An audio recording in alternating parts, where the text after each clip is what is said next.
اللہ کے نام سے شروع جو نہایت مہربان اور رحم محترم والا ہے۔ عزیز دوستو، السلام علیکم۔ محترم ناظرین، یہ واقعہ ایک شخص کا ہے جسے زندگی میں کوئی بھی پیر نہیں ملا تھا، اور اب یہ شخص 60 سال کی عمر کا ہو چکا تھا، یعنی 60 سال کی عمر تک اسے کوئی بھی پیر بیعت ہونے کے لیے نہیں ملا تھا۔ تعجب کی بات یہ تھی کہ اس کی بیوی مرید تھی، اس کے بچے بھی کسی نہ کسی پیر کے مرید ہو چکے تھے، لیکن یہ شخص جسے اب تک کوئی پیر سمجھ میں نہیں آیا تھا، اس آدمی کے ساتھ یہ پریشانی تھی کہ جب بھی کوئی پیر علاقے میں آتے تھے اور اسلام کی تبلیغ کیا کرتے تھے تو یہ شخص انہیں اوپر سے نیچے تک دیکھتا تھا۔ اگر کوئی پیر صاحب 99% تک بھی پرفیکٹ ہوتے،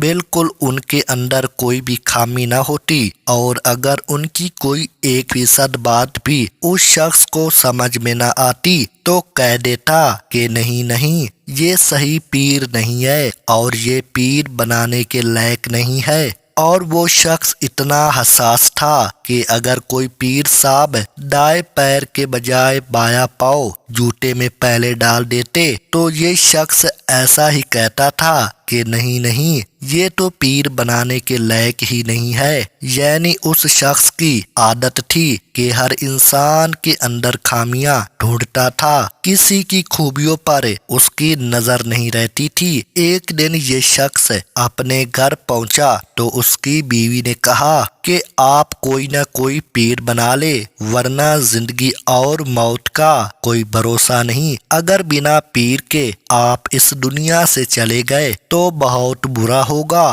اور بڑے بزرگوں کا ہی کہنا ہے کہ جس کا کوئی پیر نہیں ہوتا اس کا پیر شیطان ہوتا ہے۔ لیکن اس شخص نے اپنی بیوی کو بھی کہہ دیا، چل ہٹ، مجھے تانے دیتی ہے، جب تک مجھے کوئی صحیح پیر نہیں ملے گا میں مرید نہیں بنوں گا۔ تو اس کی بیوی نے کہا، یہ بات تو آپ کی ٹھیک ہے، مگر زندگی اور موت کا کوئی بھروسہ نہیں ہوتا۔ اگر میں مر گئی تو قیامت کے دن میں اپنے پیر صاحب کے ساتھ اٹھوں گی، لیکن اس وقت آپ کیا کریں گے؟ زندگی کا کوئی بھروسہ نہیں ہے۔ بیوی کی بات سن کر اس شخص کا دماغ جھٹ سے جاگ اٹھا۔ اس نے کہا، یہ بات تو میری بیوی نے بالکل پتے کی ہے، زندگی اور موت کا تو حقیقت میں کوئی پتہ ہی نہیں ہے۔ اگر ایسا ہوا کہ میں صبح کا سورج نہ دیکھ پاؤں تو میرا کیا ہوگا؟ یہ خیال ابھی گزرا ہی تھا کہ اس شخص نے عشاء کی نماز پڑھی اور بستر لگایا، اور بستر پر لیٹے ہوئے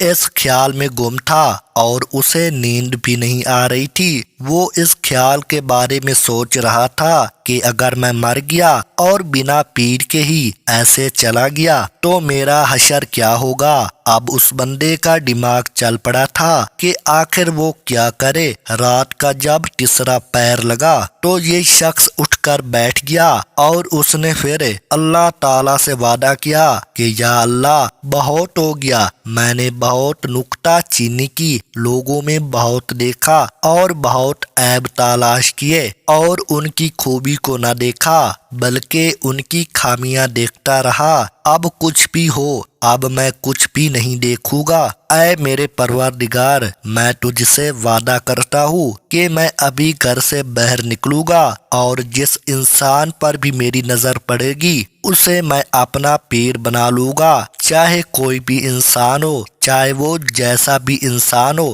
وہ شخص اپنے گھر سے یہ عہد کر کے نکل گیا۔ اس نے دیکھا کہ سامنے چوروں کا ایک قافلہ جا رہا تھا جس میں تمام چور اچکے تھے، اور اس قافلے میں جو چور سب سے پیچھے تھا وہ اس شخص کے سامنے آ گیا۔ جیسے ہی وہ شخص سامنے آیا تو دیکھا کہ اس نے اپنا چہرہ چھپایا ہوا ہے، کیونکہ چوروں نے اپنا چہرہ چھپایا ہی ہوتا ہے۔ پھر اس بندے کو اپنا وعدہ یاد آیا، جو بندہ میرے سامنے آئے گا اسے میں اپنا پیر بنا لوں گا۔ اس شخص نے اپنے وعدے کے تحت نہ آؤ دیکھا نہ تاؤ دیکھا، اور اس چور کا پاؤں پکڑ لیا اور کہنے لگا کہ پیر صاحب، مجھے اپنا مرید بنا لیجئے۔ وہ شخص جو چور تھا اب اسے اوپر سے نیچے تک دیکھ رہا تھا کہ یہ مجھے پیر صاحب کیوں کہہ رہا ہے۔ وہ چور اسے سمجھاتے ہوئے کہنے لگا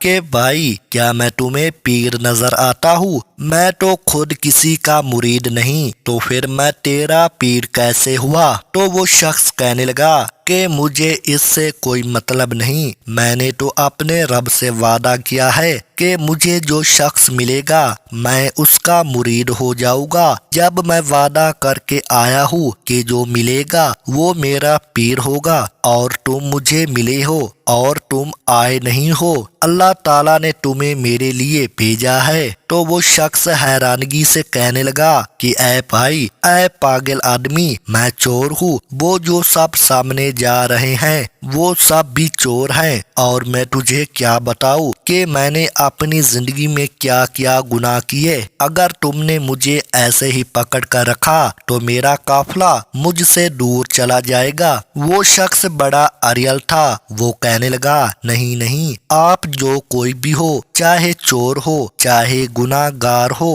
پہلے مرید کرو پھر چلے جانا۔ تو وہ چور کہنے لگا کیا پاگل آدمی ہے، میں تجھے مرید کروں؟ میں تو خود خطرے کے نشان سے اوپر چل رہا ہوں، یعنی میرے گناہ اتنے زیادہ ہیں کہ میں تو خود کا بھی نہیں کہہ سکتا کہ میری آخرت کیا ہوگی، میں تجھے کیسے مرید کر لوں؟ میں تو بہت بڑا چور ہوں۔ اس چور نے اس شخص کو اپنے تمام گناہ بتائے تاکہ یہ اس سے دور ہو جائے، لیکن وہ شخص تھا جو بڑا ہی ضدی تھا، اس نے اس کے پاؤں اور زیادہ مضبوطی سے پکڑ لیے اور کہنے لگا اب تو میں بالکل بھی نہیں جاؤں گا، اب تمہیں بالکل بھی نہیں چھوڑوں گا۔ چور نے پوچھا ایسا کیوں؟ وہ کہنے لگا آج تک میرے سامنے جتنے بھی پیر آئے ہیں سب نے اپنی تعریف ہی کی ہے، یا پھر ساتھ والے مریدوں سے اپنی تعریف کرواتے رہے، تم تو اپنی تعریف نہیں بلکہ برائی کر رہے ہو۔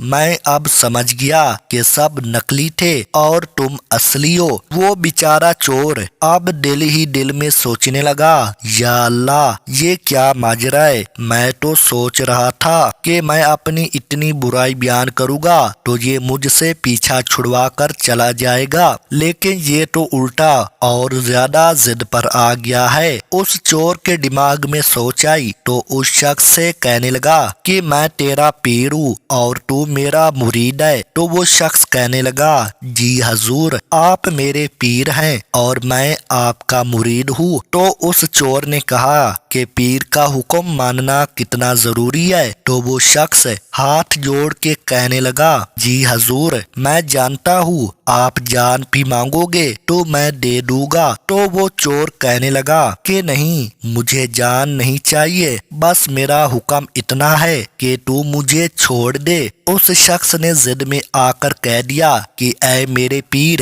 میں تمہیں اپنی گردن دے دوں گا لیکن تمہیں ہرگز نہیں چھوڑوں گا، پہلے آپ مجھے مرید کرو۔ اس چور کو لگا کہ یہ تو بہت ضدی آدمی ہے، کچھ نہ کچھ مجھے کوئی دوسری ترکیب سوچنی پڑے گی۔ تو اس نے اس شخص سے مخاطب ہو کر کہا کہ دیکھو سامنے گھر ہے، یہی ہمارا آج کا نشانہ تھا۔ میرے چور ساتھی تو پتہ نہیں دوسرے گھر میں چلے گئے، لیکن ہمارا نشانہ اسی گھر میں چوری کرنے کا تھا۔ سامنے تمہارے جو گھر ہے، ابھی میں تمہارے ساتھ وہاں چلوں گا، تمہاری نظروں کے سامنے چوری کروں گا، اس کے بعد تو تم یقین کرو گے نا کہ میں چور ہوں۔ تو وہ شخص کہنے لگا آپ کا جو بھی یقین ہو، پہلے مجھے مرید کرے۔ تو اس چور نے بھی کہہ دیا کہ ٹھیک ہے، چلو میرے ساتھ۔ جیسے ہی یہ دونوں اس گھر کے پاس پہنچے تو اس چور کے دل میں خیال آیا، تو اس شخص سے کہنے لگا کہ تو بھلا آدمی نظر آتا ہے، تو اللہ کی تلاش میں نکلا ہے اور تو مجھ بد نصیب کے ساتھ پھنسنا چاہتا ہے۔ میں تو بہت بڑا گناہگار ہوں، بہت گناہ کیے ہیں، میں نے دنیا دنیا میں اور میں ابھی بھی چوری ہی کرنے والا ہوں۔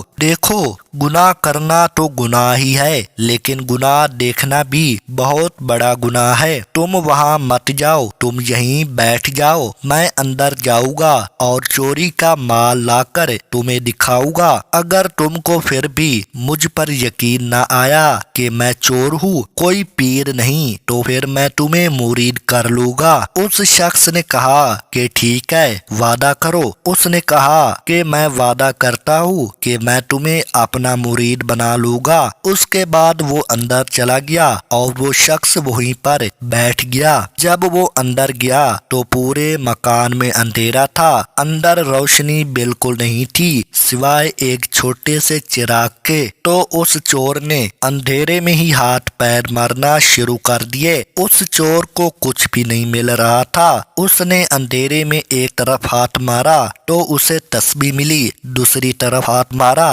تو جائے نماز ملی، اس سے آگے ہاتھ مارا تو ایک لوٹا ملا، اسے نماز کی جگہ بھی ملی۔ اس کے دل میں خیال آیا کہ مکان کا مالک تو بڑے صحیح کپڑے پہن کر باہر نکلتے ہیں اور اندر تو ان کے پاس کچھ بھی نہیں ہے، بظاہر تو یہ بہت امیر نظر آتے ہیں، یہ تو بالکل کنگال ہے، ان کے گھر میں تو کچھ بھی نہیں ہے۔ چوری کرنے کے لیے چور اس تلاش میں گھر کے ایک کونے میں تھا اور ادھر دوسرے کونے میں پیرے پیرا جناب غوث اعظم شیخ عبد القادر جیلانی رحمت اللہ علیہ دیکھ رہے تھے۔ ابھی وہ دیکھ ہی رہے تھے کہ حضرت سیدنا خضر علیہ السلام کی آمد ہوئی۔ حضرت خضر علیہ السلام نے فرمایا، اے عبد القادر جیلانی رحمت اللہ علیہ، کرخ میں کتب کا وصال ہو گیا ہے، صبح کا سورج نکلنے سے پہلے کسی کو کتب نامزد کر دیجئے۔ ناظرین کرام، آپ ہمارے غوث اعظم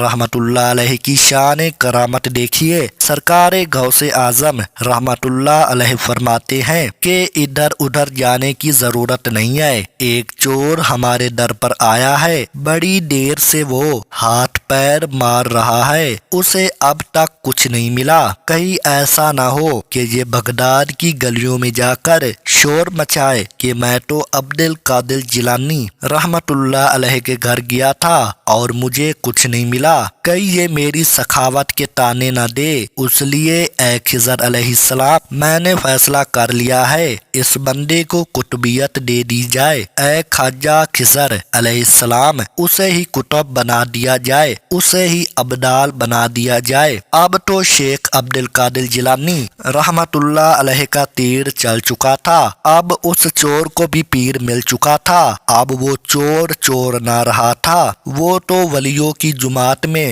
قطب بن چکا تھا۔ پھر اس چور کو سامنے بٹھا کر سرکار غوث اعظم رحمت اللہ علیہ نے اس پر نظر کرم فرمائی۔ جب 3 دن ایسے ہی گزر گئے تو سرکار غوث اعظم رحمت اللہ علیہ نے فرمایا کہ اے شخص، تجھے اس لیے مرید نہیں کیا ہے، اس لیے ولی نہیں بنایا ہے کہ تم بس بیٹھ کر مجھے ہی دیکھتے رہو، اب سے تمہاری کوئی ذمہ داری بھی ہے۔ اے شخص، کرخ کی زمین اب تمہارا انتظار کر رہی ہے۔ اس شخص کو سرکار شیخ عبد القادر جیلانی رحمت اللہ علیہ نے خلافت کا درجہ عطا کیا، اپنا خلیفہ بنا کر روانہ کیا۔ وہ مرید صادق ابھی آگے بڑھا ہی تھا، اپنے پیر کے حکم کے مطابق کہ غوث اعظم رحمت اللہ علیہ نے فرمایا، اے بیٹے سن تو صحیح، تو کرخ تو جا ہی رہا ہے، لیکن باہر دروازے پر تیرا ایک مرید تیرا انتظار کر رہا ہے، پہلے اس شخص کو